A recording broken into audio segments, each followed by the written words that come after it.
Hi hello नमस्कार मंडळी, मी प्रीती कोळपे स्वागत करते माझ्या आजच्या नवीन एका ब्लॉगमध्ये। तर थंबनेलवरून तुम्हाला कळलेच असेल की व्हिडिओ कसाचा असणार आहे।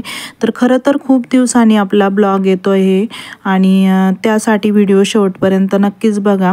तर भावाचा बर्थडे होता आणि शनिवारही होता, तर अचानक ठरवलं की शनी दर्शनाला जाऊयात।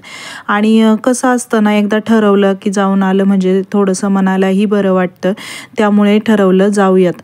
तर अचानक ठरवल्यामुळे सकाळी लवकर जाणं झालं नाही आणि मग ठरवलं चला आता उशीर तर उशीर, पण आता एवढ्या दिवसाचं चाललंय जायचं तर एकदाचं जाऊन येऊयात म्हटलं। त्याचा बर्थडे पण आहे तर शनिदेवाचं दर्शनही घडेल।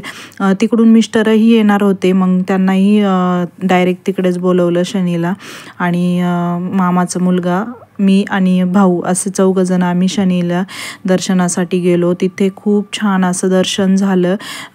त्यानंतर आम्ही म्हणजे लाईनला लागलो, कारण गर्दीही होती आणि ऊन खूप होतं, पण आता काम झालंय रिनोव्हेशन वगैरे, तर खूप छान असा भुयारी मार्ग केलेला, त्यामुळे ऊन जास्त काही जाणवलं नाही। बघू शकता तुम्ही किती गर्दी आहे इथे ते।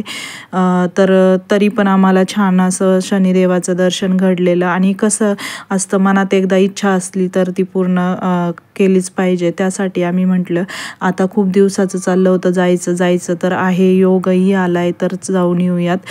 तर तिथं गेलो, छान असं दर्शन घेतलं, थोडेसे व्हिडिओज काढले, फोटोज काढले। फोटो जे काढले ते मी शेवट तुम्हाला टाकलेले आहे मध्ये, ते तुम्ही बघू शकता। ऊन जास्त असल्यामुळे फोटोज वगैरे पण जास्त काही काढले नाही, दर्शन घेतलं। ज्या कामासाठी गेलो ते काम केलं आणि नंतर थोडंसं प्रसाद वगैरे घेतला तिथे, कारण तिथला प्रसाद खूप छान असतो आणि तसा प्रसाद कुठेच भेटत नाही। खोबऱ्याची वडी असते मस्त, तर आवडतो सगळ्यांना, त्यामुळे मामाच्या घरी घेतला, सासरी घेतला, इकडे पण असं सगळीकडे प्रसाद घेतला। आणि अशा प्रकारे आमचं दर्शन आजचं पूर्ण झालं। जे काही फोटोज वगैरे काढलेले आहे ते तुम्हाला आता दिसेलच आणि खूप छान वाटतं तिथं गेल्यावर, एकदम प्रसन्न। तर तुम्हाला आजचा व्हिडिओ कसा वाटला हे कमेंट करून नक्कीच कळवा। लाईक, शेअर आणि कमेंट करायला विसरू नका। असेच व्हिडिओला प्रेम द्या। Bye bye.